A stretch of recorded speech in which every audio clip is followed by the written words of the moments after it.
ایک لمحے کے لیے بھی نہیں سویا۔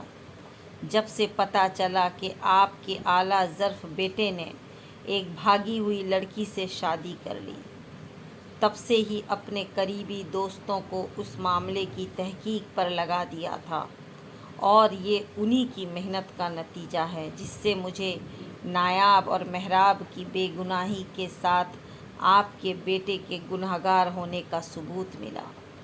یہ دیکھیں، غور سے دیکھیں اس لڑکے کو۔ یہ وہی لڑکا ہے جسے اس حویلی کے ہر مکین نے اپنی آنکھوں سے نایاب عبدالکریم کے کمرے سے نکلتے دیکھا تھا۔ جاننا چاہیں گے آپ کہ آدھی رات کو گارڈز اور شکاری کتوں کی موجودگی میں اس لڑکے کو حویلی میں بحفاظت داخل کرنے والا کون تھا؟ آپ کا بیٹا، زارون عبدالکریم۔ کیونکہ یہ لڑکا آپ کے بیٹے کا نہایت قریبی دوست ہے، اور اسی کے کہنے پر یہ آدھی رات کو یہاں آیا، وہ بھی اس صورت میں کہ نایاب بے خبری کی گہری نیند سو رہی تھی۔ اس معصوم کو تو خبر بھی نہیں تھی کہ اسے بے موت مروانے کے لیے کیسا جال بچھایا جا رہا ہے۔ اپنا موبائل نکال کر اسکرین پر ایک تصویر زوم کر کے اس نے وہ اسکرین فرداً فرداً سب کے سامنے کی تھی۔ مردان خانے میں ایک مرتبہ پھر موت کی سی گہری خاموشی چھا گئی تھی۔ یہی وہ شخص ہے جسے زارون نے محراب کے اغوا میں استعمال کیا۔ میں خود مل چکا ہوں اس سے۔ محراب کے مدرسے میں زارون کی سفارش پر ملازمت حاصل کی۔ مقصد صرف محراب کے لیے جال تیار کرنا تھا، اور وہ خط جو محراب کے حوالے سے مجھ تک پہنچا، وہ خط محراب نے نہیں بلکہ زارون کی دوست غزالہ نے محراب کی ہینڈ رائٹنگ کاپی کر کے خود لکھا تاکہ میں جذبات میں آ کر اسے چھوڑ دوں، اور میں نے یہی کیا۔ ڈفر جو تھا میں۔ ابھی کل رات پتہ چلا یہ لڑکی غزالہ وہی لڑکی تھی جس کے ساتھ زارون کو رنگ رلیاں مناتے نایاب نے دیکھ لیا تھا، اور اس نے زارون کو دھمکی دی تھی کہ وہ حویلی کے بڑوں کو اس کی غلط حرکتوں کے بارے میں بتائے گی، مگر اس کی نوبت ہی نہیں آئی۔ آپ کے بیٹے نے کمال مہارت سے اپنے شاطر دماغ کا استعمال کرتے ہوئے اس سے پہلے ہی اس کی موت کا پلان بنا لیا، اور اس میں کامیاب بھی ہو گیا۔ ایک ثبوت اس کے موبائل میں موجود تھا۔ مردان خانے میں اس وقت تمام نفوس کو جیسے سانپ سونگھ گیا تھا۔ کیا منہ دکھائیں گے آپ لوگ روز محشر سردار عبدالکریم کو، جن کی دونوں بیٹیوں کی زندگی آپ جیسے سرداروں کے ہاتھوں میں ایک کھیل بن کر رہ گئی؟ وہ مشتعل بھی تھا اور دل برداشتہ بھی۔ سردار عبدالرحیم کا سر جھک گیا۔ ان کے دونوں بیٹوں کے چہروں پر بھی شرمندگی صاف دیکھی جا سکتی تھی، مگر اب بعد وہ دیکھنے کے لیے وہاں نہیں رکا۔ وہ سیدھا اپنے کمرے میں گیا اور وہاں سے پسٹل لوڈ کر کے پھر سے گاڑی میں آ بیٹھا تھا۔ اب جب تک وہ زارون عبدالرحیم سے اپنی شکست کا بدلہ نہ لے لیتا، سکون کا ایک لمحہ بھی اس پر حرام تھا۔ حویلی کی خواتین میں چیمنگویاں شروع ہو گئی تھیں۔ مریم بیگم کے لبوں پر کو جیسے قفل لگ گیا تھا۔ ان کی پتھرائی آنکھوں سے آنسو بے دریغ بہے جا رہے تھے۔ ادھر حویلی کے حالات سے قطعی بے خبر زارون عبدالرحیم نئے بنگلے میں محراب کے سر پر سوار اسے تنبیہ کر رہا تھا۔ اس بنگلے کو محض 4 دیواری نہ سمجھنا ڈیئر محراب، یہ قید خانہ ہے تمہارے لیے، جس سے تم میری مرضی کے بغیر ایک قدم بھی باہر نہیں نکال سکتی۔ سمجھ گئی نا؟ اس جہنم سے باہر نکل کر مجھے اب جانا بھی کہاں ہے؟ میری دنیا تو کب کی ختم کر چکے ہو تم۔